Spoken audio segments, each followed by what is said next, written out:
ጤና ይስጥልን የከበረ ሰላምታችን በመላው ዓለም ሆናችሁ ቃል ስፖርት ዩቲዩብ ቻናላችንን ለምትከታተሉ ውድ አድማጮቻችን ይድረስ ብለናል። ከእናንተ ከሆነው ቃል ስፖርት ዩቲዩብ ቻናል ለዚህም ሰዓት መርጠን ያሰናዳላችሁን ስፖርታዊ ጥንቅሮች በቅደም ተከተል እያጋርናችሁ ቆይታ የምናደርግ ይሆናል።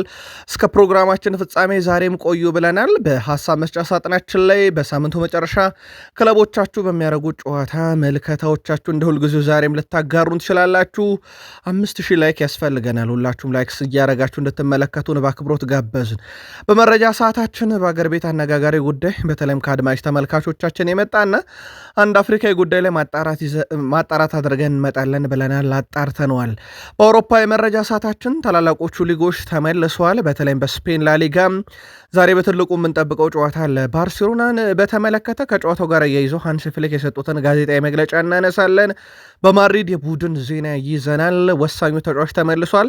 አንድ ተጫዋቻቸው ግን ቢያንስ ወደ 3 ጨዋታዎች እንደሚያመልጡት ተረጋግጧል። በላሊጋው ያለ ምሕረት የሚቀጠቀጠውንም ቡድን እናነሳለን። በጣሊያን፣ በጀርመን፣ በፈረንሳይ፣ በመካከለኛው ምስራቅ ለየት ያሉ ሁነቶችን ከስፖርት ዓለም ይዘናል። እስከ ፕሮግራማችን ፍጻሜ እንደዚሁ አብራችሁን ቆዩ። በፕሪሚየር ሊግ ለመትረፍ በሚደረግ ጥረት ላይ እርስ በርስ የተፋለሙ 2 ክለቦች ነበሩ። ኢላንድ ሮድ ስቴዲየም ከሱ ጀምረን መረጃዎችን በፕሪሚየር ሊግ እናነሳለን። ዶሚኒክ ካልቨርት-ሉዊን ልዩ ዓመት እያሳለፈ ይገኛል። የአስቶን ቪላው አሰልጣኝ በአንድ ጉዳይ ላይ ቅሬታቸውን ገልጸዋል፣ እንመለከተዋለን። የፔፕ ጋርዲዮላ የመጨረሻ ዓመት ነው እወቁት ብሏል። እውቁና አነጋጋሪው ሰው በስካይ ስፖርት ላይ አሁን ነገሩ መሬት እየያዘ የመጣ ይመስላል። ለሲቲ ደጋፊዎች ተጨማሪ መረጃ ስናነሳ እሳቸው ስለ አንድ ተጫዋቻቸውም እንግዲህ ጥብቅና ቆመዋል። ሲቲ ቤት የቡድን ዜና እናነሳለን። የሳምንቱ ትልቅ ጨዋታም በሲቲና በሊቨርፑል መካከል እንደሆነ ይታወቃል። ሲቲዝኖች አብራችሁን ቆዩ። የሰሞኑ አጀንዳ በቼልሲ ቤት ኤንዞ ፈርናንዴዝ ነው። በአንድ ጉዳይ ላይ ምላሽ ሰጥቷል። በተለይም ቆይታው ጋር በተያያዘ የተወሰነ ፍንጭ ሊሰጥ የሚችል ጉዳይ ይመስላል። ቼልሲ ወሳኝ ሰዋቸውንም እንደሚያቆዩ እንደዚሁ አረጋግጧል። ለቼልሲ ደጋፊዎች ግን አንድ ጥያቄ በተለይም ከምሽት መረጃችን በኋላ በሀሳብ መስጫ ሳጥናችን ላይ በተደጋጋሚ ስለተነሳ መረጃውን እናጠራላችኋለን። እናንተም ሀሳብ ልክ ነው፣ ግን መረጃውን ከምን አንጻር እንደሆነ ያደረስናችሁን እነግራችኋለን። ቼልሲያን በክለባችሁ የዛሬም ጨዋታ ላይ መልካታችሁን እያጋራችሁን በመረጃ ሰዓታችን ቆይታ እንድታረጉ በአክብሮት ጋብዘናል። ሊቨርፑልና ሳላህ ምናልባት የመጨረሻ ዓመታቸው ሊሆን ይችላል። ስለዚህ ሳላን የተመለከተ ልዩ ጥንቅር ማሰናዳት ግድ ስላለን መረጃ አሰባስበን ይዘን መተናል። ሳላህና ትልልቅ ክለቦች በጨዋታ ደረጃ ምቾት ተሰምቶት የሚጫወት ወይም የትልቅ ጨዋታ ተጫዋች መሆኑን በተደጋጋሚ ያሳይቷል። ሌላኛው የቡድኑም ተጫዋች ቆይታው እርግጥ አይደለም። በሊቨርፑል አዳዲስ ውሳኔዎችን ሰምተናል። ተጨማሪ መረጃ ስለያዝን ሊቨርፑልውያን ቆዩን። በአርሰናል የመረጃ ሰዓታችን ወሳኝ መረጃዎችን እናነሳለን። በተለይም አሁንም አርሰናል በኦፕሳ ቀዳሚው ቡድን ሆኗል። በጣም አስገራሚ ነገር አርሰናል ባለፉት 6 ዓመታት በዋንጫ ተርታ ያለ ቡድን አይደለም። ግን አርሰናል አሁንም የአውሮፓ ቀዳሚውም ተወዳጁም ክለብ ሆኖ መቀጠሉን ይገልጻል። የኦፕታ ቁጥራዊ መረጃ ልዩ ጥንቅር አሰናድተናል። አርሰናልና ጉዳት፣ አርሰናልና ተጠባቂ ጨዋታዎች፣ አርሰናልና የፕሪሚየር ሊግ መሪ፣ አርሰናልና ምርጦቹን እናነሳለን። በአርሰናል በኩል ከምናነሳቸው መረጃዎች ከአጥቂው እስከ ተከላካይ በርካታ መረጃዎችን ለአርሰናል ደጋፊዎች እናነሳለን። ከዙር ጉዳይ ጋርም በተያያዘ አንዳንድ መረጃዎች እየወጡ ነው። ዛሬ ተጠባቂው ነገር አርሰናል የነጥብ ልዩነቱን 9 ማድረስ ይችላል ከሲቲ አንጻር። ስለ ጨዋታው ልዩ ጥንቅር ይዘናል። አብራችሁን ቆዩ። በማንቸስተር ዩናይትድ ማይክል ካሪክ ከመጡ በኋላ ነገሮች ሁሉ ልውጥውጥም ብለዋል። በተለይም ቡድኑ በራስ መተማመኑ እጅግ በጣም ከፍ ብሎ የተመለከትንበት ጊዜ ነው። ይዘልቃል አይዘልቅም በጊዜ ሂደት የሚሰላ ይሆናል። ማይክል ካሪክ ስለ ኦልትራፎርድ እና እሳቸው ስለ እያንዳንዱ ተጫዋች የሚሉት ነገር አለ። የተወሰኑትን መርጠን እናነሳለን። ዘአትሌቲክም ስለ እሳቸው አንድ ለየት ያለ ነገር ይዞ ወጥቷል። በተለይም ከቀድሞ አሰልጣኝ ሩበን አሞሪም መለያቸው በሚል የ2008ቱ ማንቸስተር ዩናይትድ ማነጻጸሪያነቱ ይቀጥላል። ግን በትራንስፈር ማርኬት በኩል የወጣው መረጃ ለየት ያለ ነው። ስለ ዩናይትድ ጉዳዩን እናጠረዋለን። የቀድሞ ተጫዋችም ስለ ማንቸስተር ዩናይትድ ተጫዋች እንዲሁም የሚለን ነገር አለ። ማንቸስተር ዩናይትድ በቶፕ 4 ውስጥ ዋስትና ለማግኘት የሚደረግ ጨዋታ ተጨማሪ ጥንቅሮችን ይዘናል። ላይክ፣ ሰብስክራይብ፣ ሼር አድርጉን። ቅድመ ግምታችሁን በየክለቦቻችሁ አጋሩን። ቃል ስፖርት ዩቲዩብ ቻናል በብቸኝነት በዩቲዩብ ገጽ ብቻ መረጃዎቹን እያጋሯችሁን የቃለኝ እናንተን እንሻለን። አብራችሁን ቆዩ።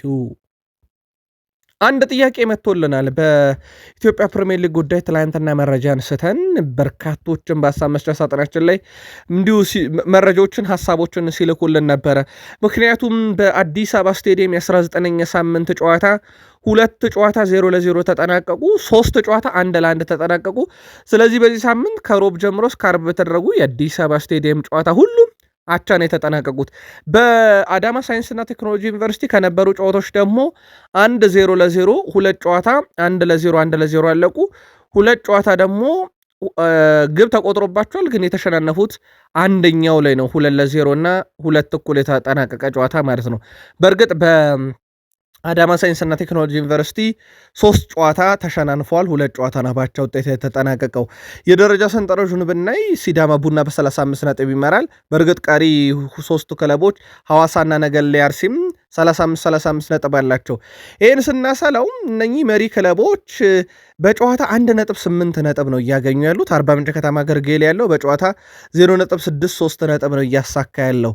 ምክንያት አለን። አንድ በተለይም አድማጫችን እግር ኳስ መዝናኛ ከሆነ ፕሪሚየር ሊጋችንስ በሚል ትልቅ ጥያቄ አንስቷል። በተለይም በኢትዮጵያ ፕሪሚየር ሊግ የሚቆጠሩ ግቦች ቁጥር ማነስና የቡድኖቹ በወጥነት ተፎካካሪነት በጣም አሳሳቢ ጉዳይ ሆኗል። ለአብነት ያክል በቅርብ ዓመታት ውስጥ ሻምፒዮን የሆኑትን ቡድኖች ለአብነት ያክል እንደ ኢትዮጵያ መድን ያለን ቡድን ብንመለከት ወይም እንደ ኢትዮጵያ ንግድ ባንክ ያሉ ቡድኖችን ብንመለከት አሁን በደረጃ ሰንጠረዡ አንድም ያሉበት ደረጃን መመልከት ይቻላል። ለአብነት ያክል ኢትዮጵያ መድን 16ኛ፣ ኢትዮጵያ ንግድ ባንክ 13ኛ ነው። ድል ብቻ አይደለም ግብም የሚቸግራቸው ቡድኖች ሆኗል። የጥቂት ዓመታት ወይም የጥቂት በጣት የሚቆጠሩ ዓመታት ሻምፒዮኖች። ለማንኛውም ጉዳዩ መወያያ ስለነበረ ነው መልሰን የመጣ ነው። ፕሪሚየር ሊጋችን በ20ኛ ሳምንት ይመለሳል።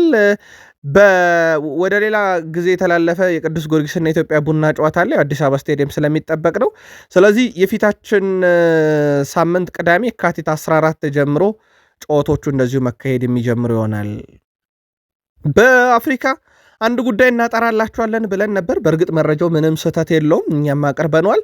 ግን መረጃው እንደተረጋገጠና እውነት እንደሆነ ብቻ ለማጣራት ያደረግነውን ጥረት አረጋግጠነዋል። እኛም የሞሮኮ እግር ኳስ ፌዴሬሽን የዋሊድ ረግራዊን የልቀቁኝ ጥያቄ ውድቅ አድርገው በዓለም ዋንጫም ተቀጥላታለህ ያሉ ይመስላል።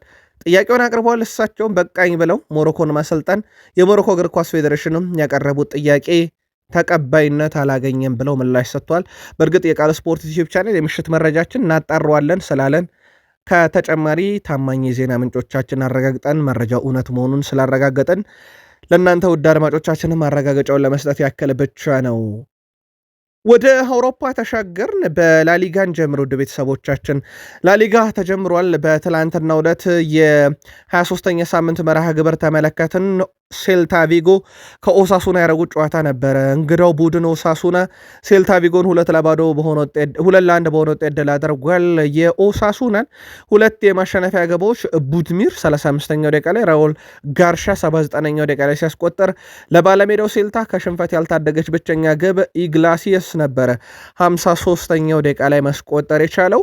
የስፔን ላሊጋ 23ኛ ሳምንት ዛሬም ይቀጥላል። ሪዮ ቫልካኖ ከሪያል ኦቪድ፣ ባርሴሎና ከማዮርካ፣ ሴቪያ ከዤሮና እና ሪያል ሶሴዳድ ከኤልቼ የሚደረጉ ጨዋታዎች ዛሬ በ23ኛ ሳምንት በላሊጋ ተጠባቂ ናቸው።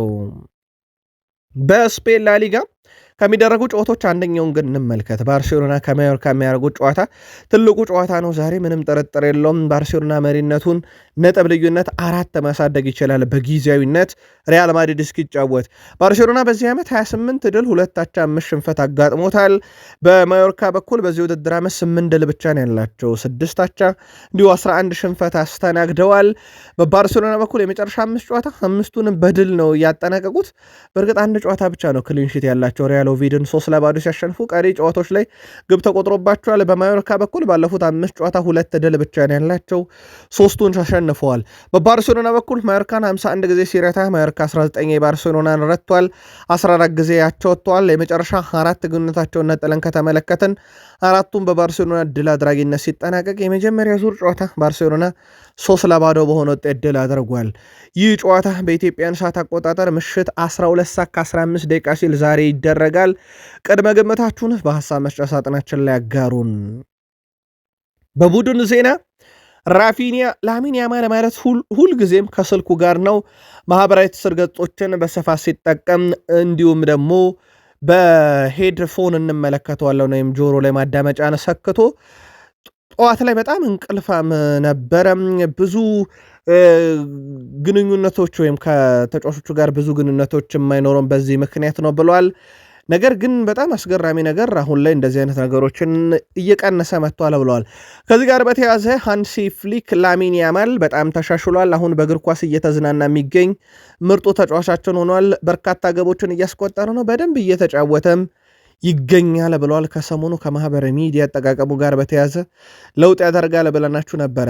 በነገራችን ላይ ላሚን ያማል በዘንድሮ የውድድር ዓመት በጣም ስኬታማው ድሪብለር ሆኗል። የሞከራቸውን እንኳን የምናይ ወደ 238 ነው። ሁለተኛ ካለው ጀረሜ ዶኩ በ90 ይልቃል። ያው አዝናኝ ተጫዋች ስለመሆኑ ይህ ቁጥሩ ብቻም በትልቁ ማሳያ ተደርጎ ሊወሰድ ይችላል። ማድሪድ ደረስን። የማድሪዱ ተጫዋች አርዳ ጉለርም እንዲሁ በጣም አስደናቂ ቁጥር ያለው በዘንድሮ በአውሮፓ 5 ታላላቅ ሊጎች ውስጥ በ90 ደቂቃ በርካታ የግብ ዕድሎችን መፍጠር የሱን ያክል የተካነ የለም። በዘንድሮ የውድድር ዓመት በጨዋታ በአማካኝ 3.59 የግብ ዕድሎችን ይፈጥራል። ይሄ በአውሮፓ 5 ታላላቅ ሊጎች ትልቁ ቁጥር ነው። በነገራችን ላይ በጣም አስደናቂ የውድድር ዓመት እያሳለፈ ነው። ለሱ ይሄ የውድድር ዓመት በተለይም የዣቪ አሎንሶ መምጣት በብዙ ጠቅሞታል። በተለይም ራሱን በማድሪድ እንዲያሳይ ምናልባት ኤንድሪክ በራሱም በሌላ አሰልጣኝ እድል ተሰጥቶት ቢሆን ላይለቅ እንደሚችል የአሁኑ የኦሎምፒክ ሊዮን ቆይታው በደንብ የሚያሳይ ይመስላል።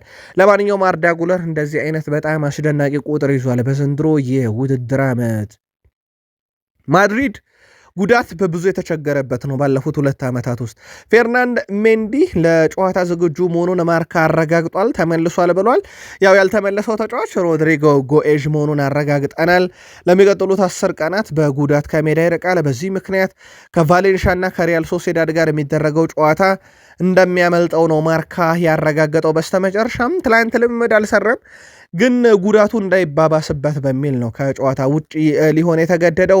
ብራዚላዊ የክንፍ አጥቂ በቫሌንሺያ እና ሪያል ሶሴዳድ ብቻ ጨዋታ አይደለም የሚያመልጠው፣ የቤኔፊካ የሚያመልጠዋል። በእርግጥ የቤኔፊካ በጉዳቱ ምክንያት ሳይሆን በቅጣት ነው፣ ግን ያም ጨዋታ በአጠቃላይ ያመልጧል። እነኚህ በ3 አጋጣሚዎች ላይ ለሪያል ማድሪድ ግልጋሎት እንደማይሰጥ ተረጋግጧል ይህ ተጫዋች።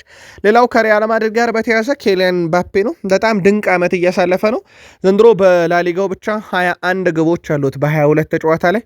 በነገራችን ላይ ኬሊያን ምባፔ በጎል ደረጃ በዘንድሮ የውድድር ዓመት ከቢልባኦ፣ ከሪዮ ቫልካኖ፣ ከሪያል ኦቪድ፣ ከዲፖርቲቮ አላቬስ፣ ከነ ሄታፌ፣ ከነ ዤሮና በላይ ግብ አለው። እነኚህ ቡድኖች ከ20 በላይ ግብ አላስቆጠሩም። 6ቱ ቡድኖች ከነኚህ 6 ቡድኖች በላይ ኬሊያን ምባፔ የላሊጋ ግቦች አሉት። ዘንድሮ ላሊጋው በጣም ለየት ያለ አንድ ቁጥር አለው። 9ኛ ያለው ኦሳሱና ነው። 18ኛ ያለው ሪዮ ቫልካኖ ነው። በነገራችን ላይ ውድ ቤተሰቦቻችን 9ኛ ባለውና 18ኛ ባለው የላሊጋ ቡድን መካከል የ4 ነጥብ ልዩነት ነው ያለው። አንድ ድልና አንዳቻ እንደማለት ነው። ያ ማለት 9ኛ ያለው ኦሳሱና ከላሊጋ ሊወርድ የሚችልበት እድል አለ እንደማለት ነው። እስከ 9ኛ ያለው ክለብ ዋስትና የለውም በላሊጋ የመቆየትና ዘንድሮ ላሊጋው ለዋንጫ ያው የሪያል ማድሪድና የባርሴሎና ያክል ፉክክር ውስጥ ያለ ቡድን የለም። ላለመውረድ ግን 9ኛ ካለው ኦሳሱና እስከ 18ኛው ሪዮ ቫልካኖ የ4 ነጥብ ልዩነት ነውና ላለመውረድ የሚደረገው ትንቅንቅ ዘንድሮ በትልቁ ይጠበቃል። ዘንድሮ በላሊጋው መሪዎቹ በተለይም ከአናት ያሉት ሪያል ማድሪድ፣ አትሌቲኮ ማድሪድ፣ ባርሴሎናን ጨምሮ ማለት ነው ምህረት የሌላቸው ለሪያል ቤት ሆኗል። ያለ ምህረት እየቀጠቀጡት ነው ይህንን ቡድን። 3ቱ ቡድኖች በጣምራ ሪያል ማድሪድ፣ ባርሴሎና እና አትሌቲኮ ማድሪድ 15 ግብ አስቆጥረውበታል ሪያል ቤት ላይ። ሪያል ቤት በተቃራኒው 4 ግብ ብቻ ነው ያስቆጠረባቸው እና በርከት ያሉ መገናኛ ብዙሃን ምንም ምህረት ዜሮ ምህረት ብለው ነው እንደውም ሲገልጹት የነበረው። ዜሮ ምህረት ነው ያላቸው ለሪያል ቤት ዘንድሮ ብለዋል። ይህንን ቡድን ማሸነፍ ለእነኚህ ቡድኖች የሆነ የሚሰጠው ዋስትና ያለ እስኪመስል ድረስ በላሊጋው ይህንን ቡድን ላይ ከበድ ያለ ዘመቻም የከፈቱበት ይመስላል። ለማንኛውም ላሊጋ ዛሬ ይቀጥላል ብያችኋለሁ። 4 ጨዋታዎች አሉ። ሪዮ ቫልካኖ ከሪያል ኦቪድ፣ ባርሴሎና ከማዮርካ፣ ሴቪያ ከዢሮና፣ ሪያል ሶሴዳድ ከኤልቼ ዘናፈታ እንድትሉባቸው ጋበዝ። ቅድመ ግምታችሁን በላሊጋ በምትደግፉት ክለብ ዘንድ ልታጋሩን ትችላላችሁ። በጣሊያን ሴሬ አንድ መርሃ ግብር ነበረ። ሄላስ ቬሮና ከፔዥ ያደረጉት ጨዋታ ነው። ያለምንም ግብ 0-0 በሆናቸው ውጤት ተጠናቋል። ምናልባት በአውሮፓ 5ቱ ታላላቅ ሊጎች ውስጥ ከምንመለከታቸው ሊጎች ውስጥ የጣሊያን ሴሪ ያቻና በተለይም የ0-0 አይነት ውጤት የሚበዛው ሊግ ይመስላል። ምናልባት እናንተ ያስተዋላችሁት ካለ በአውሮፓ 5 ታላላቅ ሊጎች ውስጥ እንደዚህ አቻ የሚበዛው ሊግ የትኛው ነው ለእናንተ ጻፉልን። ትላንትና ሄላስ ቬሮና ከፔዥያንን ተመለከትን። ዛሬ በጣሊያን ሴሪ 2 መርሃ ግብሮችን ብቻ እንመለከታለን። ጄኖዋ ከናፖሊ ምሽት 2 ሰዓት፣ ፊዮረንቲና ከቶሪኖ ምሽት 4 ሰዓት ከ45 ደቂቃ ሲል የምንመለከታቸው መርሃ ግብሮች ናቸው። በጀርመን ቡንደስሊጋ አንድ መርሃ ግብር ተመለከትን። ይህ መርሃ ግብር በዩኒየን በርሊን እና በአይንትራክ ፍራንክፈርት መካከል የነበረ ጨዋታ ነው። 1-1 በሆናቸው ውጤት ተጠናቋል። ከረፍት በኋላ ነው ሁለቱም ግቦች የተቆጠሩት። እንግዳው ቡድን አይንትራክ ፍራንክፈርት ብራውን 84ኛው ደቂቃ ባስቆጠረው ግብ መርቶ ነበረ። ግን ከ3 ደቂቃ በኋላ ባለሜዳው ዩኒየን በርሊን ኪርፊልድ 87ኛው ደቂቃ ላይ በፍጹም ቅጣት ምት ባስቆጠራት ግባቸው ሆኑ። ሆላንድ በ86ኛው ደቂቃ ላይ በአይንትራክ ፍራንክፈርት በኩል በሁለተኛ ቢጫ ካርድ ከሜዳ እንደዚህ ወጥቷል። ቡንደስሊጋ ዛሬ በርከት ያሉ መርሃ ግብሮችን እንመለከትበታለን። ሃይደንሄም ከሃምቡርግ፣ ሴንት ፓውሊን ከስቱትጋርት፣ ወልቭስበርግ ከቦሩሲያ ዶርትመንድ፣ ሜንዝ ከኦግስቦርግ፣ ፍራይቡርግ ከወርደር ብሬመን እንደዚሁም ቦሩሲያ ሞንቹግላድባ ከባየርን ሌቨርኩሰን ጨዋታ ያደርጋሉ። በተለይም የወልቭስበርግ እና የቦሩሲያ ዶርትመንድ ጨዋታ ይጠበቃል። ባየር ሙኒክ እስኪጫወት ድረስ የነጥብ ልዩነቱን መልሰው በጣም ዝቅ ማድረግ ይችላሉና ጨዋታው በትልቁ ይጠበቃል። በፍራንስ ሊግ የሜትስ እና የሊል ጨዋታ 0-0 በሆናቸው ውጤት ነው የተጠናቀቀው። ውድ ቤተሰቦቻችን ያለምንም ግብ ተጠናቀቀ። ኦሊቬ ዥሩ በርካታ ዕድል ያመከኑበት ጨዋታ ማለት ነው። ከድሉ በኋላ ከነጥብ መጋራቱ በኋላ ሊል ነጥቡን ከ32-33 ብቻ ነው ያደረሰው።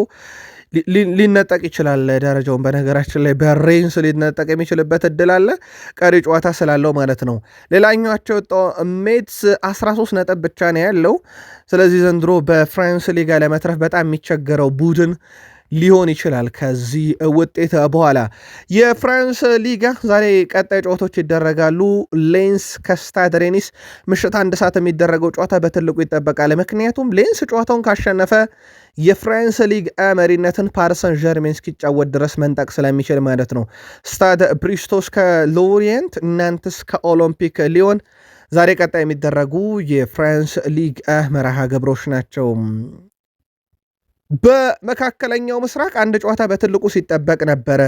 የሳውዲ ፕሮ ሊግ የአልናስርና የአሊታደ ጨዋታው በአልናስር 2-0 አሸናፊነት ተጠናቋል። ሮናልዶ ትላንትም አልተጫወተም። አሁንም በተቃውሞ እንደቀጠለ ነው። ክርስቲያኖ ሮናልዶ በሀሳብ መስጫ ሳጥናችን ላይም የመጣ ጥያቄ ነበር፣ እናጠረዋለን። አልናስር 2-0 ሲያሸንፍ ጎሎቹን ሳዲዮ ማኔ 84ኛው ደቂቃ ላይ በፍጹም ቅጣት ምትና እንደዚሁም ጋብርኤል 96ኛው ደቂቃ ላይ በጨዋታ አስቆጥሮ ያው እንደ ሮናልዶ ደስታውን ገልጿል። ሮናልዶን ለማሰብ ሮናልዶ የማይጫወተውም በሳውዲ ኢንቨስትመንት ወይም በሳውዲ እግር ኳስ አስተዳደር አካላት አልናስር እየተበደለ ነው በዝውውር መስኮቱ ላይ በሚል ነው። አስተዳደር አካሉ ግን እኛ የበደልነው ነገር የለም፣ የዝውውር ፖሊሲው ለሁሉም ክፍት ነው፣ እኛ ሊጉን ማስተዳደር ብቻ ነው ስራችን ማለታቸው ይታወቃል። በጨዋታው ከተሰበሰበው ነጥብ በኋላ አልሂላል 50 ነጥብ ያለው፣ አልናስር 49 ይዞ ሁለተኛ ነው። በአንድ ነጥብ ብቻ ነው ልዩነቱን መልሰው ወደ አንድ ዝቅ ያደረጉበት ነው።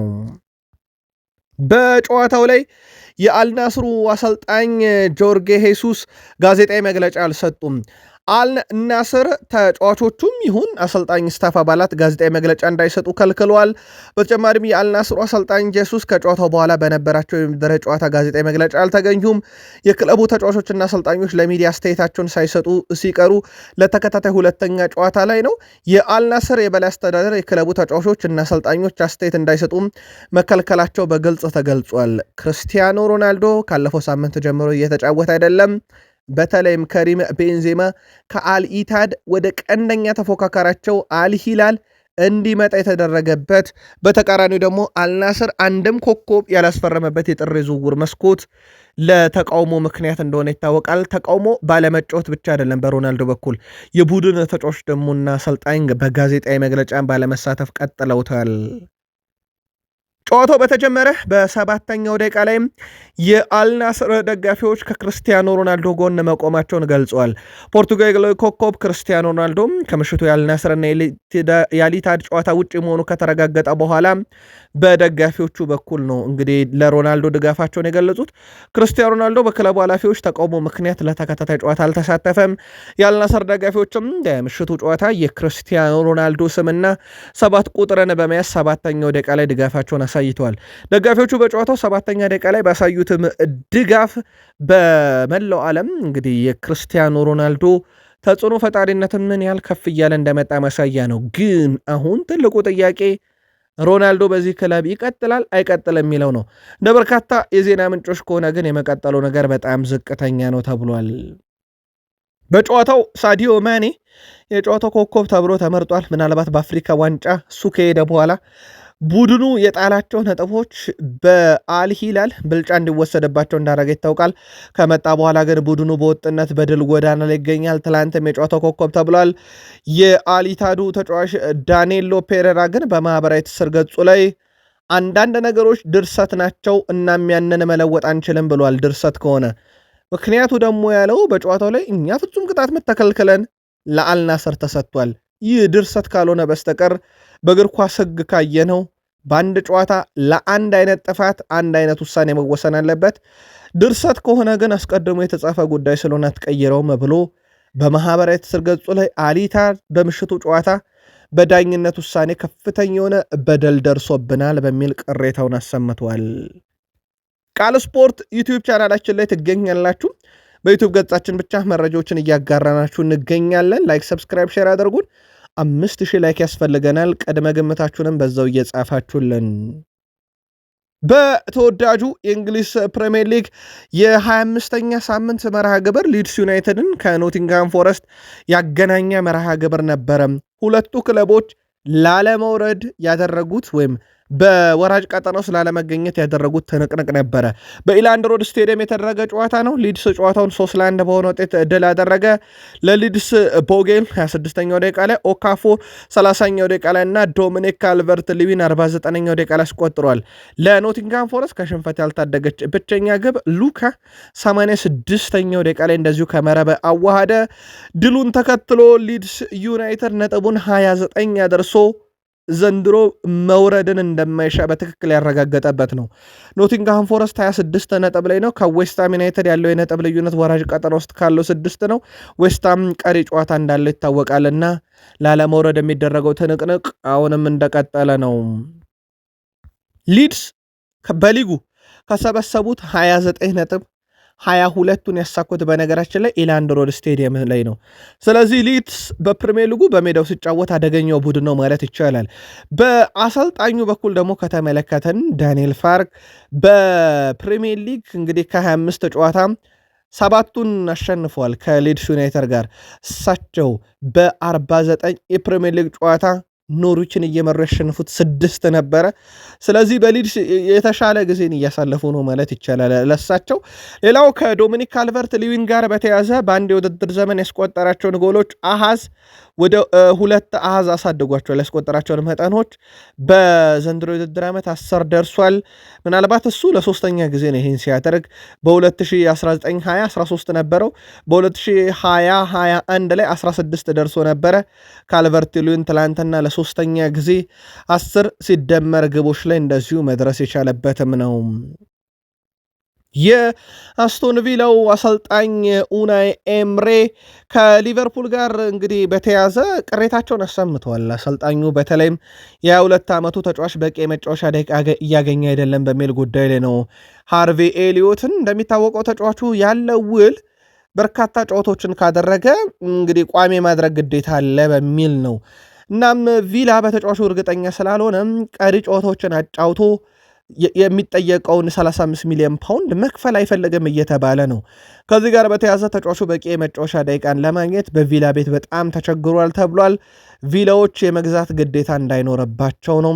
ሊቨርፑሎች እንግዲህ 10 ጨዋታን ከተጫወተ ከቪላ 35 ሚሊዮን ፓውንድ እንደሚያገኙ ይታወቃል። ተጫዋቹም ደቂቃ እያገኘ አይደለም። ሊቨርፑሎች በዚህ ደስተኛ አይደሉም። ወደ ሊቨርፑል አይመልሱት ነገር የመጫወቻ ደቂቃ እንደማይሰጡት አረጋግጧል። ኡናይ ኤምሬ ችግሩ ያለው ውሉ ላይ ነው እያሉ ይገኛሉ። ከሰሞኑ የጋርዲዮላ የመጨረሻ ዓመት ነው እያልናችሁ ነበረ ከታማኝ የዜና ምንጮቻችን ካረጋገጥን በኋላ። በተለይም ቴሌግራፍ አትጠራጠሩኝ ብሎ ነበረ። ትላንትና ስካይ ስፖርት በጄሚ ካራገር በኩል የፔፕ ጋርዲዮላ የመጨረሻ ዓመት መሆኑን ማረጋገጫ የሰጠ ይመስላል። ጄሚ ካራገር የፔፕ ጋርዲዮላ የመጨረሻ ዓመት ነው፣ ብዙ ነገሮችን ከልቡ የሚሞክርበት ዓመት እያለው ይገኛል። እናም የመጨረሻ ዓመቱ ነው ብሏል። አንደኛው ጋርዲዮላ ከሚሞክረው ነገር ሊቨርፑልን አንፊልድ ሮድ ስቴዲየም ላይ በዚህ ሳምንት ማሸነፍ ይሆናል ማለት ነው። ማንቸስተር ሲቲ በአንፊልድ ባደረጋቸው ያለፉት 38 ጨዋታ በሁለቱ ነው በአሳማኝ ሁኔታ ሲቲ ሊቨርፑልን የረታው። እሳቸው በጣም የሚቸገሩበት ጨዋታዎች ውስጥ አንደኛው ይሄ የሊቨርፑልና የቶትናም ጨዋታ በብዙ ይፈትናቸዋል። አሁን እሁድ ይሄንን የሚያካክሱበት ሌላ ጨዋታ ከፊታቸው አለ። ምናልባት ጄሚ ካራገር እንዳለው የመጨረሻ ዓመታቸው ላይ ወሳኝ ነገሮችን ሲያሳኩ ምናልባት የሊቨርፑልን ድል ይሆን እሁድ የምንመለከት ይሆናል። እሳቸው በጋዜጣዊ መግለጫ ምን አሉ የሚለውን ቃል ስፖርት ዩቲዩብ ቻናል በዩቲዩብ ገጻችን ብቻ ትላንትና ጥንቅቅ አድርገን አድርሰናቸዋል። በተለይም ፌብራሪ 6 ዕለተ አርብ ምሽት ዘገባችን ላይ የጋርዲዮላ ሙሉ ጋዜጣዊ መግለጫ አንስተንላቸዋል። ምናልባት እዛ ላይ ያላካታት ነው ስለ ሃላንድ ያነሱትን ነው። ሃላንድ ከግብ ብዙ እየራቀ ነውና ሃላንድን በተመለከተ ሲባሉ እሳቸው አይ ሃላንድ ጥቂት ጨዋታ ግብ አላስቆጠርም ብላችሁ ተጫዋቾች ላይ ቅሬታ ማቅረብ አትችሉም። አሁንም ቢሆን ሃላንድ የዓለማችን ምርጡ አጥቂ ነው ብለዋል። እሳቸው ምንም ጥርጥር የለውም ስለ ምርጥነቱ። ግን ጥቂት ጨዋታዎች ላይ ሃላንድ ጥሩ አይደለም። ሌላው በፔፕ ጋርዲዮላ የሚሰለጥነው ማንቸስተር ሲቲ የወሩን ምርጥ ተጫዋቻቸውን እጩ ይፋ ካደረጉ በኋላ ምርጡንም ይፋ አድርጓል። አብዱልካድር ኮሳኖቭ የማንቸስተር ሲቲ የወራ ጥር ምርጥ ተጫዋች በመባል እንደዚሁ ተመርጧል። የሲቲ ደጋፊዎች በዩቲዩብ ገጻችን ብቻ ከ85,000 በላይ ሰብስክራይበር ባለው ላይ ምርጣችሁ እሱ ነበር ወይ ጻፉልን። ኤንዞ ፈርናንዴዝ ከፍራንክ ጄምስ ላምፓርድ ጋር ከሰሞኑ ስሙ ተነስቶ ነበረ። በተለይም በንጻሬ ደረጃ ፈጽሞ አልስማማም ብሏል። ምክንያቱም እኔ ከሱ ጋር የምነጻጸር ተጫዋች አይደለውም፣ እሱ በእግር ኳስ ሁሉንም ነገር ያሳካ ሰው ነው። ስለዚህ ከሱ ጋር ለመነጻጸር በጣም ይቀረኛል ብሏል። ባይሆን እኔ እንደ አርአያ ከምመለከታቸው ተጫዋች ውስጥ አንደኛው ፍራንክ ጄምስ ላምፓርድ ነው። እሱን መከተል እፈልጋለሁ። እሱ በቼልሲ የጻፈውን አሻራ መጻፍ እፈልጋለሁ። ከሱ ጋር ለመነጻጸር ግን አይገባኝም፣ ሁሉን ነገር በእግር ኳስ ያሳካ ሰው ስለሆነ ብሏል። ይቀጥላል ኤንዞ ፈርናንዴዝ እኔ አሁንም ፍላጎቴ ድል ነው ብሏል። ከቼልሲ ጋር አሁንም ማሸነፍ የምፈልጋቸው ዋንጫዎች አሉ። የቼልሲን መለያ ስትለብስ አንዱ የምትገደደው ነገር ዋንጫ ማሸነፍ ነው ብሏል። ከሰሞኑ ስሙ ዳግም ከሪያል ማድሪድ ጋር ከተነሳ በኋላ ለቼልሲ ደጋፊዎች ጥሩ ስሜት ያልሰጠ መረጃ እንደነበረ ይታወቃል። በዩቲዩብ ገጻችን ብቻ ላይ ትገኛላችሁ ከ85,000 በላይ ሰብስክራይበር ባለው። ይህ ተጫዋች እንዲለቅ እንደማይፈልጉም በርካታ ቼልሲያንም በሀሳብ መስጫ ሳጥናችን ላይ እንዲሁ ሲጽፉልን ነበር። ቼልሲ በሴቶች እግር ኳስ በነገራችን ላይ በሴቶች ፕሪሚየር ሊግ ያለፉትን 6 ዓመታት ሻምፒዮን ነበሩ በፕሪሚየር ሊጉ። ዘንድሮ ግን ነገሮች እንደዛ አይደሉም። ለሲቲ እጅ የሰጡ ይመስላል። ዋናው ጉዳያችን እሱ አይደለም። ሶኒያ ቦምባስተር የቡድኑ ዋና አሰልጣኝ በጣም አስደናቂ ጊዜ እያሳለፈች ትገኛለች እና የ43 ዓመቷን አሰልጣኝ በርካታዎች ፈልገዋት ነበር። የቀድሞ አሰልጣኛቸው በአሜሪካ ብሔራዊ ቡድን እንደተነጠቁ ይታወቃል። አሁን ግን እቺ እንስት ሶኒያ ቦምባስተር እስከ 2028 ድረስ በቼልሲ ለመቆየት ፍላጎት እንዳላት ተናግራለች።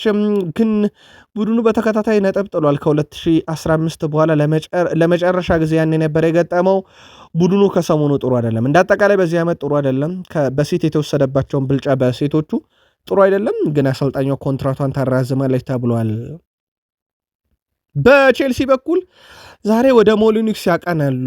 ቼልሲ በፕሪሚየር ሊግ ሁሉም ቡድን ይፈትናል፣ ግን ይሄ የዘንድሮ ወልቭስ ቡድን ምናልባት ቼልሲን ካሸነፈ ብቻ አይደለም በፕሪሚየር ሊጉ ካተረፈ ሁሉ ሰርፕራይዝ የሚያደርገው ቡድን ነው። ለቼልሲ ምናልባት በንጻሬ በጣም ቀላሉ ተጋጣሚ ሞሊኒክስ ላይ ነው ጨዋታው የሚደረገው። ምሽት 12 ሰዓት ጨዋታው ይደረጋል። ወልቭስ በዚህ ዓመት ከአራት በላይ ድል ምን እንደሆነ አያውቅም። 5 ጨዋታ ነባቸው ውጤት ሲወጣ 19 ጨዋታን ተሸንፏል። አቻውና ድሉ ቢደመር ከ9 ፈቅ አይልም። በቼልሲ በኩል 20 ድል 8 አቻ 10 ሽንፈት አስተናግደዋል። ወልቭስ በመጨረሻ 5 ጨዋታ ብንመለከት አንድ ጨዋታ ድል አለው። በኤፍኤ ካፕ የመጣ ድል ነው። ከዛ ውጪ በፕሪሚየር ሊጉ 2 አቻ 2 ሽንፈት። በቼልሲ በኩል በመጨረሻ 5 ጨዋታ 4 ድል አለው። በአርሰናል የመጨረሻ ሽንፈት በካራባው ካፕ የደረሰባቸው 1-2 ብቻ ይጠቀሳል። ቼልሲ ወልቭስን 48 ጊዜ ረቷል። ወልቭስ ቼልሲን 42 ጊዜ ረቷል። 30 ጊዜ ባቸው ውጤት አጠናቋል። የመጨረሻ 4 ግንኙነታቸውን ነጥለን ብንመለከት 4ቱ በቼልሲ አሸናፊነት ተጠናቋል። የመጀመሪያ ዙር ጨዋታ በስታምፎርድ ብሪጅ ቼልሲ 3-0 በሆነ ውጤት ረቷል። የዛሬ ምሽቱ ጨዋታ 12 ሰዓት ሞሊኒክስ ላይ ሲደረግ ማን በበላይነት ጨዋታው ሊወጣ ይችላል? ቅድመ ግምታችሁን ላኩልን። ከቼልሲ ጋር በተያያዘ ግን አንድ መረጃ እናጥራላችሁ። በምሽት መረጃችን ላይ በሀሳብ መስጫ ሳጥናችን ላይ በተደጋጋሚ የመጣ ነው። ቼልሲ 2-0 እረፍት ወጥቶ ውጤት ቀልብሶ አሸንፎ አያውቅም። መረጃው በትክክልም እንደዛ ነው። ውድ ቤተሰቦቻችን ቼልሲ 2-0 ቀልብሶ ያውቃል። ነገር ግን እረፍት 2-0 እየተመራ ወጥቶ ግን በፕሪሚየር ሊግ ውጤት የቀለበሰው አቻ እንጂ ድል አይደለም። ስለዚህ ዌስትሃም ዩናይትድ 2-0 እየመሩት እረፍት ወጥተው ነበር ቼልሲን። ግን ቼልሲ ከእረፍት በኋላ በታሪክ ለመጀመሪያ ጊዜ በፕሪሚየር ሊግ ያንን 2-0 እየተመራ እረፍት ወጥቶ ለመጀመሪያ ጊዜ ቀልብሶታል። ምናልባት መረጃውን ለማጥራት ያክል በድጋሜ ለእናንተ ውድ አድማጮቻችን አንስተነዋል።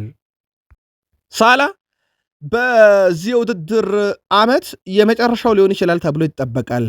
በሳላ የመጨረሻ ዓመት ምን አይነት ሪካርዶች እስካሁን አሉ ብንል ከመጀመሪያ ዓመቱ ጀምሮ ብናይ 188 የፕሪሚየር ሊግ ግቦች አለው። ይሄ እሱ መጮህ ከጀመረ ጊዜ ጀምሮ ቀዳሚ ያደርገዋል። ኬን በ135 ይከተለዋል። ሰኑንግሚን የለም 109፣ ኤርሊንግ ብሮታላንድ አለ 105፣ አራተኛ ነው። አምስተኛው ጄሚ ቫርዲ 103 ነው። አራቱ ብቻ ናቸው ከእሱ ጋር 100 ሲደመር ግቦች ያላቸው። ከ2017-18 ሲዝን ጀምሮ በጣም ትልቅ ቁጥር ያለው ግብ በማስቆጠር ረገድ ሳላህ ነው። ስለ ሳላ ተጨማሪ መረጃ እናንሳ። ከ2017 ጀምሮ የእሱን ያክል አሲስት ያለው ኬቨን ደብሮይነ ነው። ስለዚህ በቀጣይ ቀናት ማሻሻል ይችላል። 91 ደርሷል። ኬቨን ደብሮይነም በ91 ነው ተመሳይ፣ ግን ኬቨን ደብሮይነ የለም በፕሪሚየር ሊግ። አርኖልድ 64፣ ሰኑንግሚን 64፣ ብሩኖ በ63 እስከ 5 ያለውን ደረጃ ይዟል። በአጠቃላይ በግብ አስተዋጽኦም ብናይም ሳላ ፕሪሚየር ሊጉን ከተቀላቀለ በኋላ የሚስተካከለው የለም። 279 ይዞ ቀዳሚ ነው። ሰኑንግሚን በ173 ይከተላል። ሃሪኬን በ169 ሶስተኛ፣ ኬቨን ደብሮይነ በ154ኛ፣ ስተርሊንግ በ135 አምስተኛ እያለ ይቀጥላል። ሳላ እንዴት አስደናቂ ቁጥሮች እንደነበሩት ማሳያ ነው። በሳምንቱ ትልቅ ጨዋታ አለ። በዛም ጨዋታ ላይ በትልቁ ይጠበቃል። ከሳላ ጋር በተያያዘ አንድ ተጨማሪ መረጃ እናንሳ። ሳላ የትልቅ ጨዋታ ተጫዋች ነው፣ ምንም ጥርጥር የለውም። በእርግጥ የኒውካስልን ያክል አልቀን ነው። ሳላ ለሊቨርፑል በፕሪሚየር ሊግ በተደረጉ ጨዋታዎች ላይ የኒካስልን ያክል የሚቀነው የለም። 20 ገባ አስተዋጽኦ አለው ኒካስል ላይ። ዩናይትድ ላይ 19፣ ብራይተን ላይ 17፣ ዌስትሃም ላይ 17፣ ቶትናም ላይ 16፣ ሲቲ ላይ 15፣ በርንማውዝ ላይ 15፣ ሳውዛምፕተን ላይ 15፣ አስቶን ቪላ ላይ 14፣ ክሪስታል ፓላስ ላይ 14፣ አርሰናል ላይ 12፣ ኤቨርተን፣ ዋትፎርድ፣ ወልቭስ 11፣ ሊድስ ላይ 10፣ ቼልሲ ላይ 9፣ ብሬንትፎርድ እና ሌስተር ላይ 8፣ ፉልሃም፣ ሃደርስፊልድ ታውን፣ ሌስተር ሲቲ ላይ 6፣ በርንሌ ላይ 4፣ ካርዲፍ ሲቲ ኤፕስዊች ታውን ላይ 3፣ ኖቲንግሃም ፎረስት፣ ስቶክ ሲቲ፣ ስዋንሲ እና ዌስት ብሮም ላይ 2 የግብ አስተዋጽኦ አለው። እንደምትመለከቱት በትልቅ ክለቦች ላይ በርካታ የግብ አስተዋጽኦ አለው። ሳላ የትልቅ ጨዋታ ተጫዋች ነው፣ ምንም ጥርጥር የለው። በርካታ ሊቨርፑልያን በዩቲዩብ ገጻችን ብቻ በምናሰራጫቸው ዜናዎች ላይ ሳላን መተካት የሚችለው ኦሊሴ ነው የሚሉ ሀሳቦችን ሲያጋሩን ነበር። ኢብራሂም ኮናቴ በማድሪድ በአንድ ወቅት ይፈለግ ነበር። መሀል ላይ ግን ተጫዋቹም ተቀዛቅዞ ስሙ መያያዝ ቆሞ ነበር። ምናልባት ግን ማድሪዶች ዳግም ሊያጤኑት ይችላሉ እየተባለ ነው። እስካሁን ኮንትራቱን እንዳላራዘመ ይታወቃል። ፓሪስ ሰን ዠርሜንና ሪያል ማድሪድ በስፋት ስሙ የተነሱበት ክለቦች ናቸው። የቀድሞ የቡድን አጋሩ አርኖልድ በዚሁ መንገድ ማድሪድ ደርሶ ህይወት አልቀናውም፣ ሃዛርድም አልቀናውም። በዛው መንገድ ነው ቼልሲን ጥሎ የወጣው። የቀድሞ ተጫዋች ፌሊፔ ኮቲኒዮም በዚሁ መንገድ ነው ሊቨርፑልን ጥሎ የወጣው፣ አልቀናውም። የኮናቴስ የሚለው በቀጣይ ይጠበቃል፣ ምናልባት ዳግም ማድሪድ ከተመለሰ። ሌላው በመረጃ ሰዓታችን ለሊቨርፑል ደጋፊዎች የምናደርሰው የሻምፒዮንስ ሊግ ስብስብ አፕዴት ሲሆን ካልቨን ራፕሴ በስብስብ ውስጥ የለም የሚሉ መረጃዎች በስፋት እየወጡ ነው። ጉዳዩን እናጠረዋለን። ምናልባት በአዲስ መልክ ቡድኑ እንደሚመዘገብ ይታወቃል። በቀጣይ በ16 ጥሎ ማለፍ ውስጥ እንመለከተዋለን። ግን የካልቨን ራምሴ ስም የለም የሚሉ መረጃዎች በርከት ያሉ ናቸው። ሊቨርፑል ቤልጂየማዊን የምልመላ ክፍል ኃላፊ በአዲስ መልክ ሾመዋል። ስካውት የሚያደርግ ወይም ተጫዋቾችን የሚመለምል ይህ ሰው ሎሬን ፓውሉሰን ይባላል። በጣም ትልቅ መልማይ ነው። በቤልጂየም እና በኔዘርላንድ የሊቨርፑል ስካውት መልማይ ሆኖ ይሰራል። እዛ አካባቢ ላይ ቤልጂየማውያንን እና ኔዘርላንዳውያንን ወደ ሊቨርፑል በማስኮብለል ላይ ትልቅ ስራ ይሰራል ተብሎ ይጠበቃል። በሊቨርፑል በጣም አስደናቂ ተጫዋቾች ከወደዛ አካባቢ ብቅ ብሏል። በተለይ አይታሙም። ከጥንት ጀምሮ ኔዘርላንዳውያን በተለይ በሊቨርፑል ያላቸው አሻራ ከፍ ያለ ነው። ይሄ የአማካይ ክፍሉ ላይ ያላቸው ጥራት ደግሞ በጣም አስደናቂ ነው። ለማንኛውም መልማይ ከዛ ቀጥረዋል። በሊቨርፑል በኩል በዩቲዩብ ገጻችን የሰዓቱ ጥንቅር ይሄን ነው። በቀጣይ በሊቨርፑል የመረጃ ሰዓት የሲቲና የሊቨርፑል ጨዋታ ትልቅ ነውና ተጨማሪ መረጃ ይዘንበት እንመጣለን። አርሰናል ደርሰናል። አርሰናል በጣም ለየት የሚያደርገው ነገር ከ2003ቱ የኢንቪንሲብል ዋንጫ በኋላ የፕሪሚየር ሊግን ዋንጫ አላነሳም። የአውሮፓ ሻምፒዮንስ ሊግ ከባርሴሎና ጋር ፍጻሜ ከደረሰበት ምሽት በኋላ በአውሮፓ ሻምፒዮንስ ሊግ በትልቁ የሚነገር ምሽት የለውም። ግን አርሰናል አሁንም በመላው ዓለም በርካታ ደጋፊ ያለው በጣም ተወዳጁ ክለብ በነ ኦፕታ ደግሞ በቅርብ ዓመታት ውስጥ ዋንጫ በየሊጋቸው በተደጋጋሚ ከሚበሉ ክለቦች በተለየ በአንደኝነት በቅድመ ግምትም በአንደኝነት የሚያስቀምጡት ቡድን ነው። ሚኬል አርቴታ ያለ ዋንጫ ቡድኑን ምን ያህል አስፈሪና በጣም ትልቅ ቡድን መሆኑን ዳግም ያረጋገጡበት ይመስላል። ኦፕታ የሳምንቱ አንደኛ ደረጃ የተቀመጠ ቡድን አርሰናል ነው ብሏል። አሁንም አርሰናል በአንደኝነቱ እንደጸና ነው። ሲቲ ሁለተኛ መጥቷል። ባየርን ወደ 3 ወርዷል። ሊቨርፑል ወደ 4 መጥቷል። ቪላ ወደ 5 ወርዷል። ባርሴሎና ወደ 6 አድጓል። ቼልሲ ወደ 7 ወርዷል። ፓሪስ ሰን ዠርሜን በነበረበት 8፣ ኢንተር በነበረበት 9፣ ኒካስል በነበረበት 10።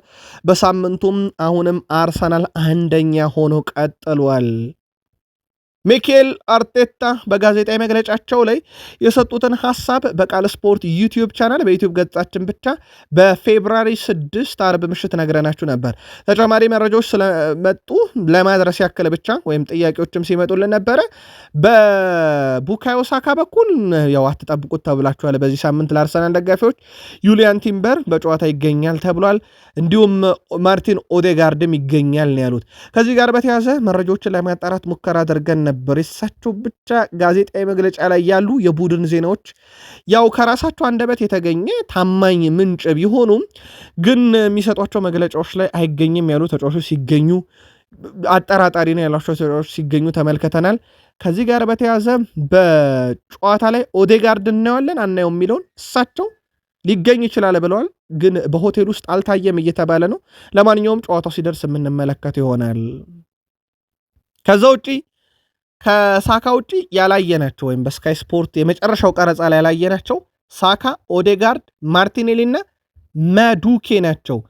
ማዱኬ ከሌለ በጣም አሳሳቢ ይሆናል። ግን ይህ በምስል ያልታዩ ናቸው እንጂ የእሳቸው የቡድን ዜና ላይ ስለ ማዱኬ ሁሉ አልተነሳም። እሳቸው ያነሱት በብቸኝነት ኦዴጋርድ፣ ሳካና ቲምበር ነው። ማርቲኔሊንም አላየነውም በእርግጥ። ስለዚህ የጨዋታው ሰዓት ካልደረሰን ለመተንበይ በጣም ያስቸግራል። ያው ማክስ ዶማን በጉዳት ምክንያት ለረጅም ጊዜ ከሜዳ እንደሚርቅ ስለሚታወቅ የእሱ አስቀድሞም የተረጋገጠ ነበረ። ለማንኛውም በአርሰናል በኩል ባለው የስኳድ ዴብዝ ሰንደርላንድን መርታት አይቻልም ወይ? ቅድመ ግምታችሁን ላኩልን።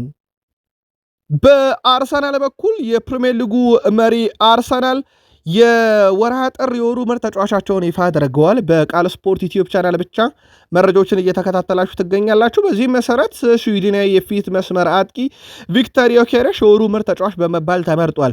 ቪክተር ዮኬሬሽ ከተሰበሰበው ድምፅ 47 በመቶ ለሚሆን አግኝቷል። ቪክተር ዮኬሬሽ ለመጀመሪያ ጊዜ የአርሰናል የወሩ ምርጥም ተብሏል። በነገራችን ላይ ዮኬሬሽ በወሩ ጎልና አሲስት በስታንፎርድ ብሪጅ ነበረው። በሳንሴሮ ጎል ነበረው። በአውሮፓ ሻምፒዮንስ ሊግ ከ24 ላይ ጎልና አሲስት ነበረው። በኢላንድ ሮድ ስቴዲየም ሊድስ ላይ ግብ ነበረው። እንደ አጠቃላይ ቪክተር ዮኬሬሽ በወርሃ ጥር በ11 ጨዋታ 4 ጎል 2 አሲስቶችን ለአርሰናል አበልክቷልና በርከት ያሉዎች ድምፅ ሲሰጡ የወሩ ምርጣችንማ ቪክተር ዮኬሬሽ ነው ብለዋል። የዩቲዩብ ቻናል ቤተሰቦቻችን የአርሰናል ደጋፊዎች በቃል ስፖርት ዩቲዩብ ቻናል ላይ ትገኛላችሁ። ይገባዋልን? ጻፉልን። ሳሊባ ዝምተኛው ግን አደገኛው የአርሰናል የመከላከል ስፍራ ተጫዋች በጣም ቁልፍ ተጫዋች ነው። በአርሰናል ውስጥ ብዙ የሚነገርለት አይደለም። ምናልባት የማጋሌሽ ስም ከፍ ያለ ይመስላል፣ ግን በጣም አደገኛው ተጫዋች ነው፣ ወይም ጥራት ያለው ተጫዋች ነው። ዊሊያም ሳሊባ በዚህ ውድድር ዓመት ከተጫወታቸው ጨዋታዎች ሁሉ ምርጡ ከባየር ሙኒክና ከአስቶን ቪላ ጋር ያደረገው ጨዋታ መሆኑን ካነሳ በኋላ እሱ ከተቀላቀለም ጊዜ ጀምሮ በተለይም ከቼልሲ ጋር ከሜዳ ውጭ የሚደረጉ ጨዋታዎች በሱ ዘንድ ተወዳጅ ከሆኑት ውስጥ ፕላስ ደግሞ ወደ እንግሊዝም ሲመጣ የመጀመሪያ ጨዋታው እንደሆነ ተናግሯል። በደጋፊዎችም ዘንድ እንግዲህ ይሄ ጥሩ ትዝታን የሚፈጥሩ ቅጽበቶችን ማድረግ እንደሚያስደስተው ተናግሯል። ከልጅነቱም ጀምሮ የአርሰናል ደጋፊ እንደነበረ ይናገራል። ውድ የቃል ስፖርት ዩቲዩብ ቻናል ቤተሰቦቻችን በዩቲዩብ ገጻችን ብቻ ትገኛላችሁ። ጎል በምናስቆጥርበት ወቅት ደስታዬም ወደር የለውም ብሏል ዊሊያም ሳሊባ። በጣም ከሚያስደስቱኝ ነገሮች ውስጥ አንዱ ጎል ስናስቆጥር ነው ብሏል። አንዳንድ ደስታውን የሚገልጽበትን መንገድ ምናልባት አስተውላችሁት ከሆነ በጣም ለየት ባለ መንገድ ነው ሳሊባ ግብ ሲቆጠር ደስታውን የሚገልጸው። የዩቲዩብ ቻናል ቤተሰቦቻችን ስለ ጉዳዩ ጻፉልን። ከዙር ጋር በተያዘ ስለ ሳንድሮ ቶናሊ አንድ የሰሞኑ ጉዳይ አጀንዳ ስለነበረ ነው። ሳንድሮ ቶናሊ በነገራችን ላይ ለአርሰናል ራሱን አቅርቦ አርሰናል ያላስፈረመው ተጫዋች እንደሆነ በጥር ይታወቃል። ሳንድሮ ቶናሊ በቀጣይ ውድድር ዓመት በአውሮፓ ሻምፒዮንስ ሊግ መጫወት ይፈልጋል። ኒካስል በዚህ ዋስትና የሚሰጠው ቡድን ይሆናል ተብሎ አይታሰብምና የመልቀቁ ነገር የሚቀር አይመስልም። ለአርሰናል ራሱን አቅርቧል። በቀጣይም ለሌላ የአውሮፓ ሻምፒዮንስ ሊግ ራሱን ከማቅረቡ በፊት ለአርሰናል ነው ራሱን የሚያቀርበው ተብሎ ይጠበቃል። የሳንድሮ ቶናሊ ወደ አርሰናል መምጣት ቡድን ውስጥ የሚጨምረው ነገር አለ፣ ምንም ጥያቄ የለውም። በጣም ጥራት ያለው አማካይ ነው። ግን አርሰናሎች በቀጣይ ዓመት እቅዳቸው ይሁን አይሁን በሚል ጉዳይ ላይ የተገኘ መረጃም የለም። በጥርም የአርሰናል እቅድ ሳይሆን ራሱን ለአርሰናል ያቀረበ ነው። ግን ተጫዋቹ በቀጣይ ውድድር ዓመት መልቀቁ አይቀርም እና ዳግም ራሱን ለአርሰናል ያቀርባል ተብሎ ይጠበቃል። ታዳጊዎች ከኤቨርተን ጋር ትላንትና 0-0 በሆናቸው ውጤት ተለያይተዋል። በአርሰናል በኩል ምናልባት ለየት ያለው ዜና በርካታ አዲስ ፈራሚዎቻቸውን እድል ሰጥተዋል። 13ኛ ደረጃ ላይ የተቀመጡት የአርሰናል ታዳጊዎች። ዋናው ነገር ያለው ዛሬ አርሰናል ቤት በፕሪሚየር ሊጉ በዋናው ቡድን የሚደረገው ጨዋታ ነው። አርሰናል ከሰንደርላንድ በኤምሬትስ ጨዋታ ያደርጋሉ። አንዴ ብቻ የተሸነፈበት ሜዳ ነው። በነገራችን ላይ በአርሰናል በኩል በዚህ ዓመት 29 ድል 6 አቻ 3 ሽንፈት፣ በሰንደርላንድ በኩል 9 ድል 11 አቻ 6 ሽንፈት። አርሰናል በመጨረሻ 5 ጨዋታ 4 ድል አለው። በዩናይትድ 3-2 የተሸነፈው ብቻ በሽንፈት ይጠቀሳል። ሰንደርላንድ 2 ድል 2 ሽንፈት 1 አቻ። በእርስ በርስ ግንኙነታቸው አርሰናል 63 ጊዜ ረቷል። ሰንደርላንድ 48 ጊዜ አርሰናል ረቷል። 42 ጊዜ አቻ ወጥቷል። የመጨረሻ 4 ግንኙነታቸውን ነጥለን ብንመለከት አርሰናል 4ቱን አሸንፏል፣ 3ቱን አሸንፏል። በመጀመሪያ ጨዋታ ግን ሰንደርላንድ ስቴዲየም ኦፍ ላይት ላይ ያደረጉት ጨዋታ 2-2 በሆናቸው ውጤት ነው የተጠናቀቀው። ዛሬ አርሰናል ካሸነፈ ከሲቲ ያለውን የነጥብ ልዩነት በ9 ማድረግ ይችላል። ቅድመ ግምታችሁን የአርሰናል ደጋፊዎች በዩቲዩብ ገጻችን ብቻ አጋሩን። ማይክል ካሪክ ወደ ኦልትራፎርድ ወደ ዩናይትድ ከመጣ በኋላ ዩናይትድ ቤት ያሉ ነገሮች መሬት ወርደዋል። ወይም ደግሞ ከሚዲያ ጫና፣ ከግርግር፣ ከመከራ ዩናይትድ ላይ ሲዘንቡ ከነበሩ ትችቶች ሁሉ ነገሮች ረገብ እንዲሉና ሁሉ ነገር ሜዳ ላይ የሚያልቅ ቡድን ያደርጎታል። ኦልትራፎርድ ለኔ ልዩ ቦታ ነው እና እዚህ ሜዳ ውስጥ ከሚከሰቱ ነገሮች በሌላ ቦታ ፍጹም የማይከሰቱም ናቸው። ይህ ሜዳ ፍጹም ይለያል ብሏል ማይክል ካሪክ። እዚህ ሜዳ ላይ ከማሰልጠኑ በፊት በተጫዋችነት ዘመኑ ያሳካቸው ነገሮች ፍጹም አስደናቂ ናቸው። በሰር አሌክሳንደር ቻክማን ፈርጉሰን ዘመን በተለይም በዛ ዘመን እሳቸው ጨዋታ እንዲረጋጋ ወይም በጣም የፈጠነ ጨዋታን ለማረጋጋትና ለመቆጣጠር እንደ ማይክል ካሪክ ያለ ተጫዋቻቸውን አጥብቀው ይጠቀሙ ነበር። በጣም የተረጋጋውንም ዩናይትድ በካሪክ ስር ዘንድሮ እያየን እንገኛለን። ማይክል ካሪክ ስለ ቤንያሚን ሼሽኮና ስለ አንዳንድ ተጫዋቾችም ሐሳቡን አጋርቷል። እዚህ ከመጣውም ጀምሮ በሱ በጣም ተደንቅ ያለው እናም ከሱ ብዙ ነገሮችን እንደምናገኝ እርግጠኛ ነኝ ብለዋል። ባለፈው ሳምንት በሱ እርግጠኛ እንዲሆኑና እንዲተማመኑ ያደረገች በጣም አስደናቂ ኳስ አስቆጥሮም ባለቀ ደቂቃ ዩናይትድ በጨዋታ 3 ነጥብ ይዞ እንዲወጣ እንዳደረገ ይታወቃል። በእርግጥ የዛ ጨዋታ ካምባክ ፍጹም የተለየ ነው። ዩናይትድ ሲመራ የነበረን ጨዋታ ነው ለፉልሃም በስተመጨረሻ እጅ ሰጥቶ አጣብቂኝ ውስጥ ገብቶ የነበረው። በኋላም ላይ የብሩኖ ፈርናንዴዝ አስደናቂ አሲስት፣ የቤንያሚን ሼሽኮ አስደናቂ አጨራረስ ዩናይትድን ባለድል እንዳደረገው ይታወቃል።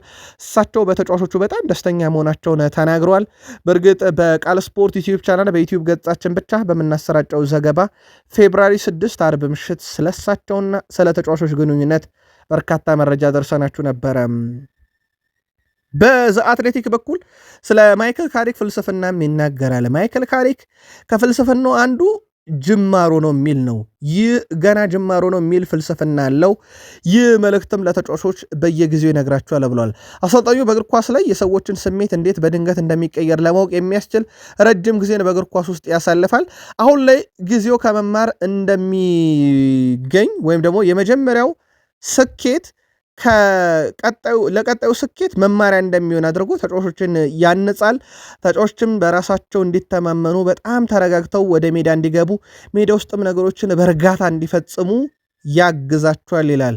እንደ አሞሪም ተለዋጭ ባህሪ የለውም፣ ቁጡ አይደለም። ነገሮችን በተለየ መንገድም መቆጣጠር የማይፈልግ አሰልጣኝ መሆኑ ነገሮችን በዩናይትድ ቤት ረገብ እንዲሉና ሰከን እንዲሉ በማድረግ ረገድ አሰልጣኙ ትልቅ ሚናን ተወጥቷል ይላል።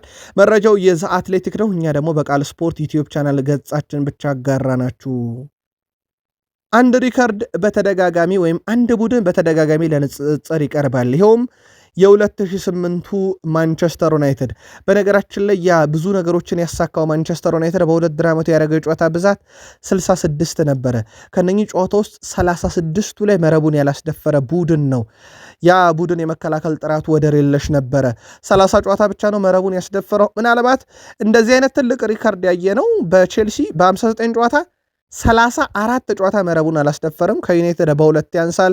ሊቨርፑል በ2005-6 33 ጨዋታ መረቡን አላስደፈረም።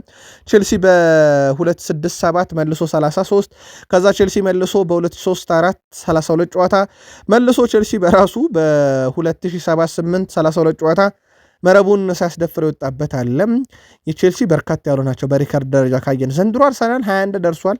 ምናልባት ያንን የዩናይትድ ሪከርድ 36ቱን ይሰብር ይሆን?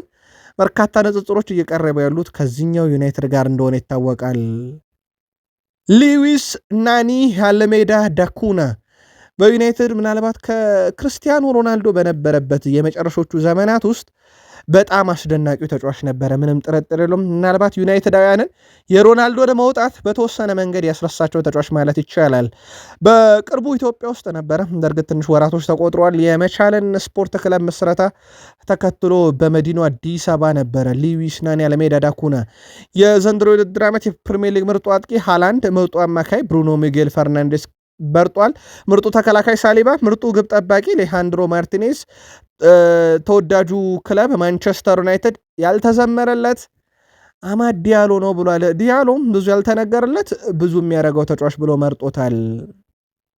ዩናይትድ አራተኝነትን አስጠብቆ የአውሮፓ ሻምፒዮንስ ሊግ ትኬትን ለመቁረጥ አምና የአውሮፓ ሻምፒዮንስ ሊግ እንዳይገኝ ያደረገውን ቶትናምን ዛሬ እንደሚገጠም ይታወቃል። ዩናይትድ በዚህ ዓመት 11 ድል 9 አቻ 6 ሽንፈት ገጥሞታል። ቶትናም በዚህ ውድድር ዓመት 13 ድል 11 አቻ 12 ሽንፈት ገጥሞታል። ዩናይትድ በመጨረሻ 5 ጨዋታ የመጨረሻ 3ቱን ድል አድርጓል። በሁለቱ ጨዋታ ደግሞ አቻና ሽንፈት ገጥሞታል። ቶትናም በመጨረሻ 5 ጨዋታ 2 ድል 2 አቻ 1 ሽንፈት። ማንቸስተር ዩናይትድ በመጨረሻዎቹ ቶትናምን በገጠመባቸው 4 ጨዋታዎች ውስጥ ማንቸስተር ዩናይትድ ማሸነፍ አልቻለም። በቶትናም ሶስቱም ድል አድራጊነት ተጠናቋል። የመጨረሻ አራተኛው ጨዋታ በመጀመሪያ ዙር ቶትናም ሆትስፐርስ ላይ ያደረጉት ጨዋታ 2-2 ተጠናቋል። ዩናይትድ ቶትናምን 94 ጊዜ ረቷል። ቶትናም ዩናይትድን 51 ጊዜ ረቷል። 49 ጊዜ አቻ ወጥቷል። የዛሬውን ጨዋታ ማን በበላይነት ሊወጣ ይችላል? የመሳሳቱን ጨዋታ 9 ሰዓት ከ30 ነው ጨዋታው። ቅድመ ግምታችሁን አጋሩን። የማንቸስተር ዩናይትድ እና የቶትናም ጨዋታ 9 ሰዓት ከ30 ተደርጎ ሲጠናቀቅ 12 ሰዓት ላይ ፉላም ከኤቨርተን፣ በርንሌ ከዌስትሃም፣ አርሰናል ከሰንደርላንድ፣ ወልቭስ ከቼልሲ፣ በርንማውዝ ከአስቶን ቪላ ምሽት 2 ሰዓት ከ30፣ ኒውካስል ዩናይትድ ከብሬንትፎርድ። በላሊጋ ምሽት የሚደረጉ ጨዋታዎች ሪዮ ቫይካኖ ከሪያል ኦቪድ ማለት ነው፣ ባርሴሎና ከማዮርካ፣ ሴቪያ ከዤሮና፣ ሪያል ሶሴዳድ ከኤልቼ። የባርሴሎና ጨዋታ ምሽት 12 ሰዓት ከ15 ይጀምራል። በጣሊያን ሴሪያ ጄኖዋ ከናፖሊ፣ ፊዮረንቲና ከቶሪኖ። በጀርመን ቡንደስሊጋ ፍራይቡርግ ከወርደር ብሬመን፣ ሃይደንሄም ከሃምቡርግ፣ ሜንዝ ከኦግስቡርግ፣ ሴንት ፓውሊን ከስቱትጋርት፣ ወልፍስበርግ ከቦሩሲያ ዶርትመንድ፣ ሞንቹግላድባክ ከባየርን ሌቨርፑሰን። በፍራንስ ሊጋ ሌንስ ከሬንስ፣ ብሪስት ከሎሪየንት፣ ናንትስ ከሊዮን ይጫወታሉ። ለምትደግፏቸው ክለቦች መልካም እድል። በድል ብቻ አይደለም በግብም ይንበሽበሹላችሁ ብለናል። ቃል ስፖርት ዩቲዩብ ቻናላችን በዩቲዩብ ገጻችን ብቻ የዕለተ ቅዳሜ ማለዳ ስፖርታዊ ጥንቅራችን ፍጻሜው እዚህ ጋር ሆነ። ሰናይ ቀን